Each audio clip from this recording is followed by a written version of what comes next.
이게 강아지들 사료 안 먹는 이유거든요. 가장 큰 원인이 말이에요. 이런 식으로 식습관이 망가질수록 병원 갈 일이 생깁니다. 이걸 절대 하지 않으셔야 해요. 이 습관 하나가 5년 뒤에 내 반려견을 바꿉니다. 자, 제가 강아지 유튜브를 100편 이상 보고 있는데요. 솔직히 말씀드릴게요. 사료를 잘 먹이는 방법 대부분이 그냥 일시적인 방법들이에요. 그거 오늘 싹 다 풀어드릴게요. 끝까지 보시면 내 강아지가 사료를 안 먹어서 머리 아플 일 없어집니다.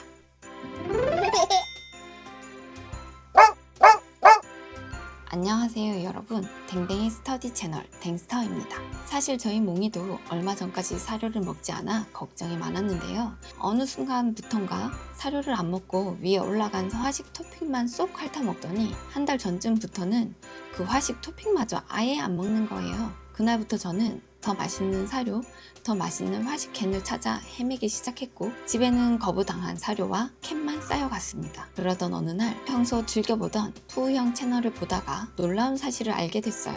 하루 권장 간식량은 강아지 앞 발바닥 하나 크기 정도라는 거예요.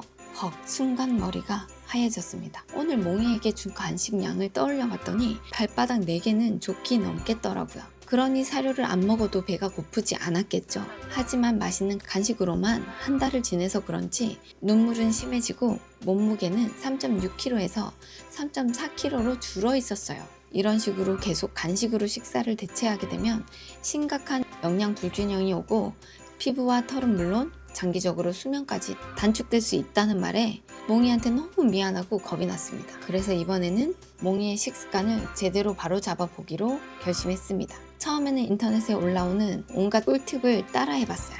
사료를 주인이나 인형이 뺏어 먹는 척하기, 사료 몇 알 먹으면 간식 주기, 손으로 먹여주기, 바닥에 뿌려주기, 맛있게 요리하는 척 하다 주기, 전자레인지에 돌려서 주기 등등. 신기하게 처음 한두 번은 성공하더라고요. 제가 간식을 완전히 끊지 않고 이 방법들을 써서 그랬는지 이 방법들이 계속 통하는 건 아니더라고요. 그리고 계속 그런 식으로 식사를 주기에는 저도 힘들어지기 시작했어요. 그래서 각 잡고 국내외 수의사 행동 전문가들의 자료를 샅샅이 공부한 결과 공통적으로 제시하는 솔루션은 결국 딱 하나였습니다. 바로 제한급식과 간식 완전 제한입니다. 또 굶기라고 하는 거냐고 하시겠지만 결국 이 방법만이 온전히 식습관을 개선할 수 있더라고요. 이 방법을 하다 포기하셨던 분들 있으시죠? 성공할 수 있는 팁들과 주의사항도 같이 알려드리니 꼭 다시 한번 도전해보세요. 이 방법은 정상 체중 이상이고 건강에 이상이 없는 아이들에게 적용하는 방법입니다. 만약 잘 먹던 아이가 갑자기 사료를 거부하거나 구토, 설사, 체중 감소, 기운 저하, 입냄새 심화, 이빨 통증, 노령견의 식욕 부진 같은 증상이 있다면 식습관이 아니라 질병 때문일 수 있으니 반드시 병원부터 가셔야 합니다. 또한 생후 4개월 미만의 어린 강아지, 지나치게 마른 아이, 저혈당 위험이 있는 소형견은 무작정 굶기면 위험하므로 수의사와 상담 후 진행해주세요. 이 아이들은 먼저 건강 상태를 확인하는 것이 우선입니다. 그럼 이제부터 제한급식하는 방법을 알려드릴게요. 1단계는 간식 토핑 완전 끊기입니다. 가장 중요하지만 가장 어려운 부분입니다. 저만 해도 하루에 2번 4시간씩 출근을 하는데 나갈 때마다 저를 애처롭게 쳐다보는 몽이의 모습을 보면 마음이 너무 약해져서 처음 이틀 동안은 진짜 너무 힘들었습니다. 일하러 나갈 때 산책하고 나서 짧은 훈련을 하고 나서 평소에 간식을 주던 타이밍에는 너무 미안하고 짠해서 숨고 싶었어요. 그래도 몽아 너를 위해서 이러는 거야 하면서 겨우 참았습니다. 가족들에게도 꼭 협조를 구해야 하는 부분이고요.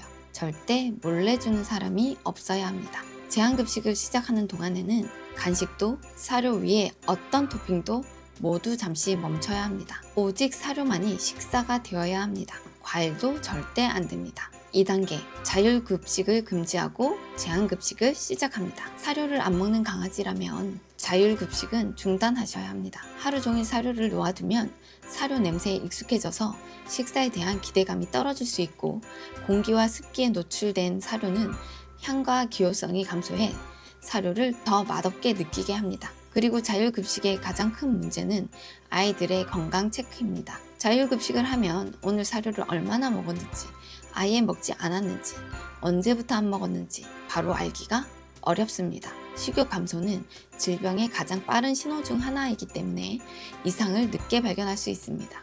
자율급식을 중단하고 규칙적으로 식사를 줄 수 있는 시간으로 식사 시간을 정하세요. 저는 오전 9시와 저녁 9시 12시간 간격으로 주고 있습니다. 전문가들은 사료를 주고 10분에서 15분 정도 기다렸다가 먹지 않으면 그냥 치워버리라 합니다. 또는 바로 치워버리라는 분들도 계신데요. 사료를 줬을 때 와서 먹고 있으면 10분, 15분 정도 기다려주고 몇 번 불렀는데도 관심이 없으면 치워버렸습니다. 다음 식사 시간까지는 아무것도 주지 않습니다. 저는 12시간 간격이라 사료를 안 먹는 몽이를 보는 게 너무 힘들었습니다. 하지만 드디어 간식을 끊은 지 36시간 만에 몽이가 사료를 한 그릇 싹싹 먹었을 땐 정말 너무 기뻤습니다. 이때 잘 먹는다고 사료를 배부를 때까지 주면 안 된다고 합니다. 돌봄 반려견 훈련사 채널에서는 처음엔 조금 배고프게 주고 양을 늘려가고 하루 권장량 안에서 아침 저녁 사료량을 다르게 조절해 주는 게 좋다고 합니다. 또 시간을 정해진 시간에서 1시간 내외에 빨리 줬다, 늦게 줬다 하면서 긴장감을 가지게 하라는 팁을 알려주셨습니다. 그래야 사료를 줬을 때 언제 다시 먹을 수 있을지 모른다는 생각으로 다 먹는 습관을 가질 수 있다고 하더라고요. 저도 처음에 잘 먹는다고 바로 사료를 더 줬더니 다음 끼니를 또 안 먹어버리더라고요. 이후에는 양을 적게 주고 지금 늘려가는 중입니다. 제한급식과 함께하면 좋은 방법 4가지를 알려드리겠습니다.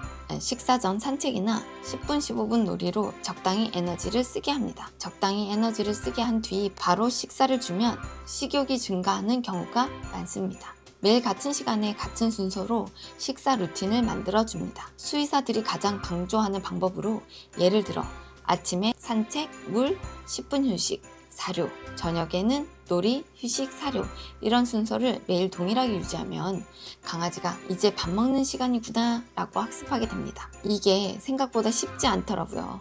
그래서 저도 지금 노력하는 중입니다. 간식 대신 사료를 훈련 보상으로 사용해 사료의 가치를 높입니다. 예를 들어 앉아, 손, 기다려 같은 쉬운 행동을 했을 때 간식 대신 사료를 하나씩 보상합니다. 그러면 사료의 가치가 올라갑니다. 그리고 조용한 환경에서 식사에 집중할 수 있도록 합니다. 예민한 강아지는 환경 때문에 안 먹는 경우도 있어 생각보다 효과가 크다고 합니다. TV 끄기, 소음 정리해주기, 아이들 뛰어다니지 않게 하기, 다른 강아지가 방해하지 않기, 또 만지지 않기 등이 있습니다. 사료는 신선하게 보관합니다. 사료는 원래 포장 그대로 밀폐 용기에 넣되 원래 봉투째에 보관하는 것이 가장 좋고 직사광선을 피하는 게 좋다고 합니다. 제한급식을 하는 동안에도 계속 아이 상태를 봐야 합니다. 버티는 동안 노란 위에 공복토를 한두 번 할 수는 있습니다. 하지만 이때 마음이 약해져서 맛있는 걸 주면 사료 안 먹고 버티면 더 맛있는 게 오는구나 라고 학습하게 됩니다. 공복토를 계속하면 만성위염과 식도염으로 발전할 수 있으니 와베TV의 수의사님이 알려주신 제한급식 중 공복토를 하지 않는 방법을 써보시는 것도 좋을 것 같습니다. 습식 사료나 사료를 빻아서 아주 소량을 8시간 간격으로 강아지 잇몸이나 입천장에 강제 급여하여 배고픈 상태는 유지하고 공복토는 하지 않게 된다고 합니다. 몽이는 다행히 공복토를 하지 않아서 이 방법을 쓰진 않았습니다. 그럼에도 반복적으로 심하게 토하거나 노란 담즙을 계속 토하거나 토나 설사를 하고 기운이 없어지고 물을 마시지 않거나 탈수 증상을 보이면 더 이상 버티시면 안 됩니다. 바로 병원에서 진료를 받으셔야 합니다. 드디어 제한급식 3단계 버티기입니다. 사실 제한급식은 강아지보다 보호자가 더 힘듭니다. 사료를 안 먹고 나를 쳐다보면 배고플 텐데 오늘만 봐줄까? 이런 마음이 저도 계속 들더라고요. 그런데 딱 하루만 더 참아보세요. 사실 사료 한 그릇 먹는 모습을 보고 이렇게 행복할 줄 몰랐습니다. 예전에는 밥 먹는 시간이 스트레스였습니다. 오늘 또 안 먹으면 어떡하지? 뭘 더 섞어줘야 하지? 매일 고민했습니다. 그런데 지금은 다릅니다. 영양 밸런스가 잘 맞춰진 사료로 몽이 건강을 지켜주는 시간이 되었습니다. 성공한 뒤에는 간식을 언제부터 얼마나 줘야 할까요? 간식은 며칠이 지났는가가 아니라 식사 습관이 안정됐는가를 기준으로 다시 시작하는 것이 좋다고 합니다. 정해진 시간에 사료를 스스로 잘 먹고 최소 1, 2주 정도 그 습관이 꾸준히 유지되었을 때 다음 4가지를 꼭 지켜서 간식을 줘야 합니다. 사료를 다 먹은 뒤 보상으로 간식을 준다. 식사 전에 간식을 주지 않는다. 간식은 훈련이나 보상 용도로만 사용한다. 하루 총 칼로리의 10% 이하만 간식으로 제공한다. 간식을 조금씩 주다가 나도 모르게 간식 양이 늘어나게 되면 다시 처음으로 돌아갈 수 있습니다.